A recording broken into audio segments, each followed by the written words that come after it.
Greetings. This is Philip Zimbardo coming to you from San Francisco, California, USA.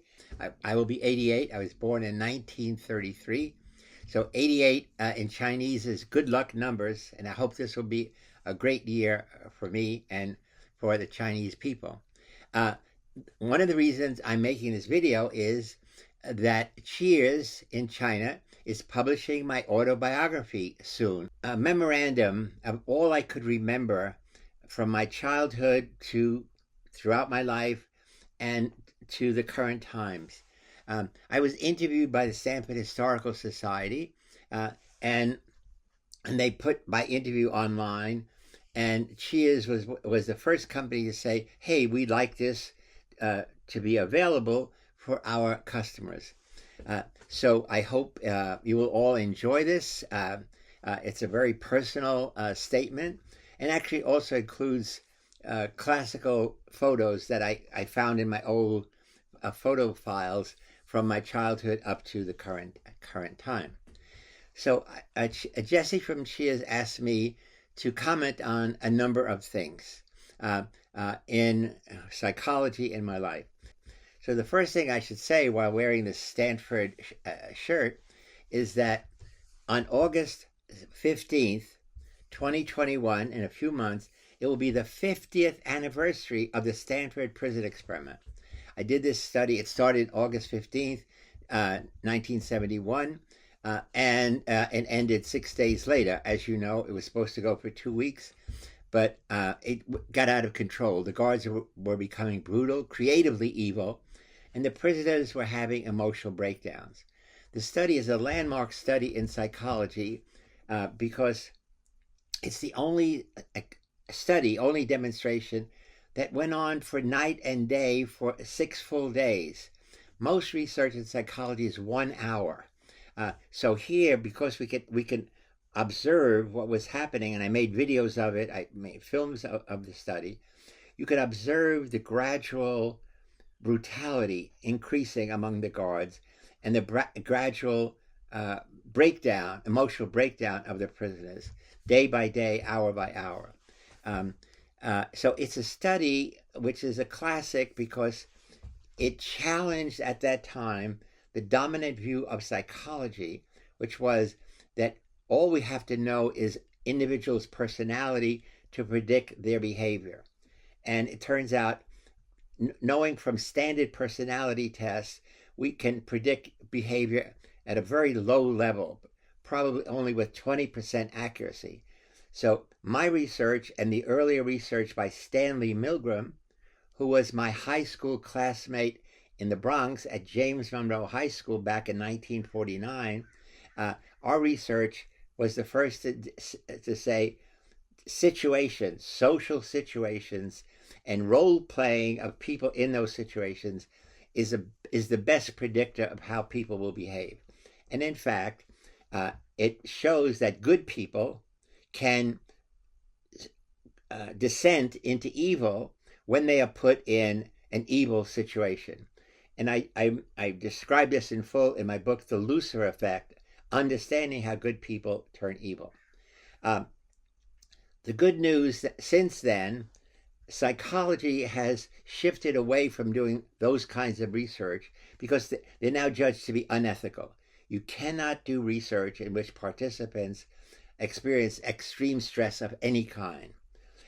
And the good news is the new focus in much of psychology has gone from focusing on the negative, even in the prison study, to focusing on the positive.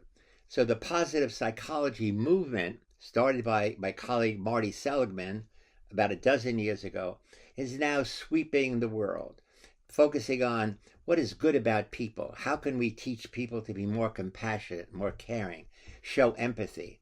And I joined that movement in a very specific way by creating the Heroic Imagination Project. It's a nonprofit project that I founded in San Francisco 10 years ago, and we are going strong. The core of this project is I have created a number of lessons of the kind I used to do when I taught at Stanford for 40 years, 1968 to 40 years after that, where these lessons include interesting demonstrations in social psychology and cognitive psychology. I'm going to mention three of them. One is, how do you transform passive bystanders into active upstanders? How do you make people eager and willing to stand up, speak out, and take action that helps other people in need, or challenges a moral cause, exposes corruption in organizations? And we teach you in these lessons, which go for about 3 hours in length, how to be an effective hero. The next lesson is how to reduce bias and discrimination and promote understanding and acceptance of people who are different from you. So it's an uplifting lesson which is focused on a problem we have in every nation. So the other part of this positive psychology movement, it really has to do with minimizing our sense of egocentrism. Minimizing, it's all about, oh, me and I, because we should become more sociocentric. We should be focused on we and us. We should be focused on reducing the distance, the psychological social distance between we and other people, reducing the distance between upper class and lower class or middle class. That we are all human beings, and that's one of the positive things that has come out of this positive psychology movement. The other things that are relatively new in psychology is, as we do less experimental psychology, we're doing more applied psychology. And curiously, in my analysis, this has happened by the influx of women psychologists, women coming into psychology and being interested in general areas of helping and doing good. So there's a big movement on peace psychology. In the old days, we studied conflict. Now we want to study how to create peace and reduce genocide. Another contribution is health psychology. How do we improve health? What can we do to reduce smoking? And it's always been a big problem in China, but in other places. So it's health psychology and peace psychology. And now another vital area is climate change psychology. How do we create a generation of what I call eco-heroes who stand up and speak out and try to create a healthier environment rather than the toxic environment we have? So these are some of the changes that are happening right now for me that are very, very positive. And at this point, I'll stop and turn to some other questions. Interviewed by Stanford Historical Society interviewer, he asked me, what did I want to have on my tombstone when I died? I don't even want to think about that, think about dying, I think about living. And I said, I do not, and he asked, do you want to be remembered as the superintendent of the Stanford prison experiment? And I said, no, never. I want to be remembered as the person who liberated people, all people, from the prisons of their mind. That is, we create prisons in our mind. So after I did the prison study, which imprisoned people in a physical prison, I began to think about shyness as a psychological prison that we impose on ourselves. We say, I can't do. I feel inadequate. Nobody likes me.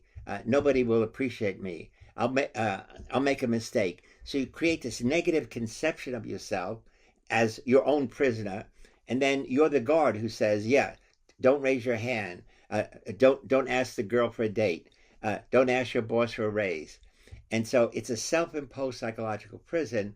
And one of the things I not only did the first research ever on shyness in adults, I wrote a book, Shyness, What It Is, What to Do About It, which has been translated in many languages and has been very successful in reducing shyness, and especially among Asian people. So we found out shyness in America is about 40%. People say, I'm shy. It goes up to 60% in Asian cultures, and curiously, it goes down to 20% in Israeli Jewish cultures. So that's one thing that I try to use my knowledge, my desire to understand human nature, to liberate people from that prison of shyness. But there are other prisons of people just feeling inadequate. I'm not good enough. That you limit your own potential. Recommending to people I know, do something unique. First of all, you should exercise and keep healthy. But try writing your own memoirs. Sit down and say, what do I remember from the time I was a child, my family, my friends? Do something new. Try to write poetry. Free verse doesn't even have to rhyme, but just write poetry. Also try something creative. Buy a paint set and begin to do some painting or coloring. So the idea is use your time wisely and well. The other thing I did was I created, after the prison study, a scale called the Zimbardo Time Perspective Inventory, ZTPI, and I did research. I wrote a book, the Time Paradox, how understanding your time zones, your psychological time zones, will change your life for the better. And what we show is that all people around the world live in 3 time zones, of course, past, present, and future. But within each of those is a positive and negative dimension. So if I ask you, tell me about your past, some people only say all the negatives: failure, rejection, all the bad things that happen. Other people, when I ask the same question, say, oh, yeah, I remember my happy birthdays, my good friends, the family events we had together. So there is a past dimension that is positive and one that's negative. The same thing about present. Some people are present fatalists. That is, when they think about the present, they say, I'm a failure. I have not achieved anything. I'm not worth anything. I'm not worth anything financially or or in terms of my reputation. And so I don't try. I don't try to improve myself. I am fated by the gods or something. Other people are present hedonists. They always are trying. They always want to seek something new ideas, new friends, new adventures. And so they want to connect with life, and we encourage that. Again, people who read, people who become educated, and again, we show that Asian cultures in Japan and China have the highest degree of educated population in the world, because education is part of the planning of parents, encouraging children to go to school, to study, to work hard, to progress, to go from kindergarten through graduate school. And we see that I've seen that among my Asian students when I was at Stanford. But essentially the key is to always focus on what I can do better and how. Sometimes it means I shouldn't be working alone. I should work what I call social networks, hero squads. I should work with one or more friends that together we could create a team. And teamwork is a critical dimension that we want to encourage. All too often, and again, I think this is in Asian societies, people feel that they have to achieve alone, that they don't believe in spreading the credit to other people. But I say, no, that's wrong. It's not that the culture is wrong, but it's essentially you will succeed most and best when you work with others, when you work with a team, with people who can fill in where, nobody's good at everything. So they can fill in where you are not as competent as you could be or you should be. So these are the kinds of things that we should all be doing and thinking to make our world better, especially we still have some more time. So with that, I'm hoping that the future of psychology will be bright, be interesting, study new things, study more cross-cultural psychology. How do things work differently in America and in China and in Sicily, where my family comes from? I'm 100% Sicilian, and I go there every year to give high school students scholarships to go to college. So I think with that, I will end for now, and hopefully you'll enjoy reading my memoirs, and hopefully I will be invited back by Cheers to meet many of you in person and share new ideas. Thank you so much.